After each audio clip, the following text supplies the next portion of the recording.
One of the major American dreams for many generations in our country was to leave the big city behind and live the peaceful, tranquil life on a small farm. Up at dawn in freezing cold or boiling sun, the farmer toils and is never done. That was a dream that turned into a nightmare, I'll tell you. In fact, the original Egg and I memoir was much more earthy than this somewhat sanitized movie version of farm life we've just seen. MacDonald's original memoirs, which were serialized in 1945 in Atlantic magazine, zoomed to the top of the bestseller list and became a million seller the following year. It was then that Hollywood took notice and made a deal. Well, the Kettles ended up being quite controversial despite their light treatment in the film. Do you know that 2 different families sued Betty MacDonald, claiming that they were the Kettles and she libeled them? She said, "Now, come on, the Kettles were really a combination of several people that she knew." But fame, ladies and gentlemen, is fame. Now let's watch this. Next, on American Movie Classics, Bobby Driscoll won a miniature Oscar for his role as a young witness to murder in The Window, co-starring Barbara Hale. Next, on American Movie Classics. Dear ladies and gentlemen, Harold Roach presents for your entertainment and approval, Laurel and Hardy.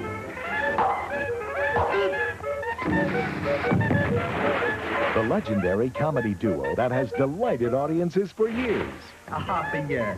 To be exact, 3 months. And they're at your service for a Laurel and Hardy Laugh-a-thon, featuring rarely seen Spanish versions of their films. Habla el señor Hardy.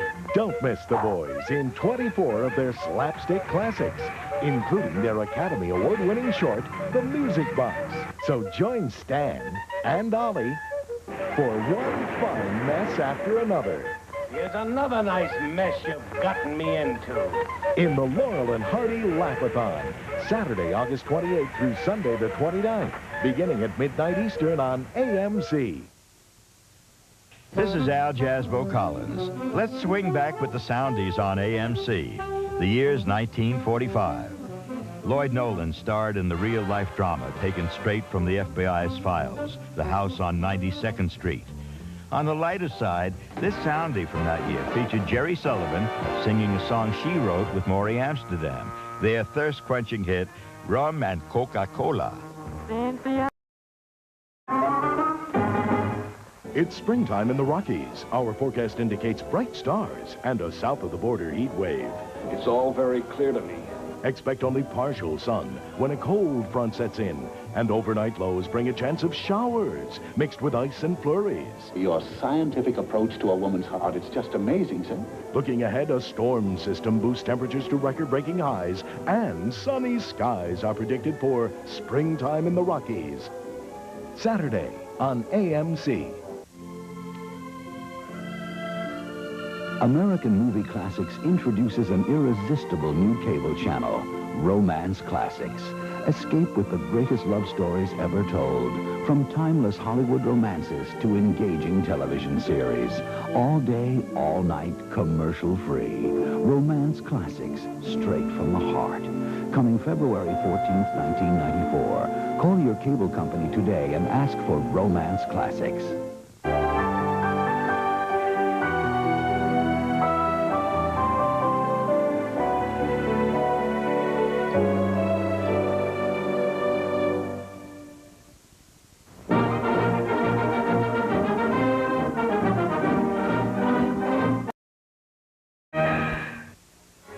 Watching American Movie Classics. Ladies and gentlemen, your attention, please. Gable's in the Great White North. He's looking for gold. Here's where I'm after earn my fare back to Seattle. Finding a girl. Put me down! You know, I know a couple of people used to fool around like that, and they got children now. And having the adventure of a lifetime. I think there's some way of getting out of here. Winter snows are coming on. I do declare. Clark Gable, Loretta Young, and Jack O'Keefe. Jack London's classic saga, The Call of the Wild. Sunday on AMC. Wednesday, August 25th, AMC celebrates Sean Connery's birthday with a special double feature. The party starts here at 9 p.m. Eastern, only on AMC. I hope you'll join me tomorrow on AMC when a young boy witnesses a murder, but no one believes him in the picture The Window, starring Barbara Hale and Arthur Kennedy. Then Sonia Henney makes her film debut in One in a Million with Don Amici and the Ritz Brothers. And we'll start off our Charlton Heston triple feature with Lucy Gallant, starring Jane Wyman. That's tomorrow, and I hope you'll join me, Gene Clavin, only on AMC. When Tales of Manhattan opened at Radio City Music Hall, the New York Times wrote, "The wires have been buzzing about an amazing new picture." Now, over 50 years later, Tales of Manhattan is still hailed as a remarkable achievement. AMC presents a star-studded cast, including Charles Boyer, Rita Hayworth, Henry Fonda, Ginger Rogers, Paul Robeson, Edward G. Robinson, and many more in the four-star classic Tales of Manhattan, Sunday on AMC. And now, a Hollywood Minute from the pages of American Movie Classics magazine, a look at the history of Hollywood. For years, Time magazine film critic Richard Schickel has guided readers through the world of movies. Now he turns his talent to telling the history of Hollywood through the movies Hollywood has made about itself. Schickel screened more than 200 movies to produce the AMC original production, Hollywood on Hollywood, hosted by director Ron Howard. In it, Schickel highlights classics like Sullivan's Travels and A Star is Born to help us understand the gilded world we call Hollywood. You can see Hollywood on Hollywood Monday, August 16th at 10 p.m. Eastern, exclusively on AMC. And for more information on the stars, write American Movie Classics magazine. Send $11.95 to P.O. Box 2065, Marion, Ohio 43305. Or call 1-800-535-7700 to order with your Visa or MasterCard. American Movie Classics magazine, the magazine of classic Hollywood.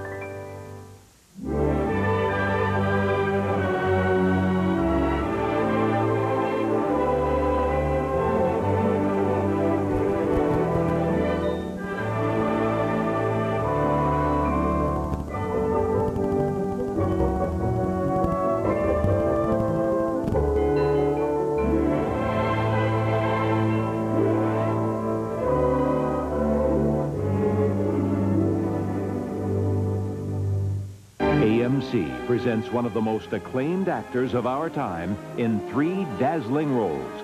Don't miss AMC's Charlton Heston Festival, Friday, August 20th, beginning at 4:30 p.m. Eastern, only on AMC.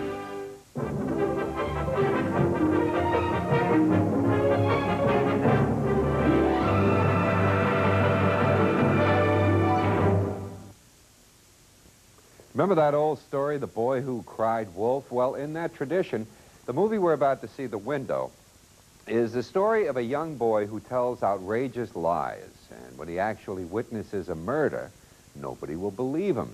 Now, to play the part, RKO borrowed little Bobby Driscoll from Walt Disney.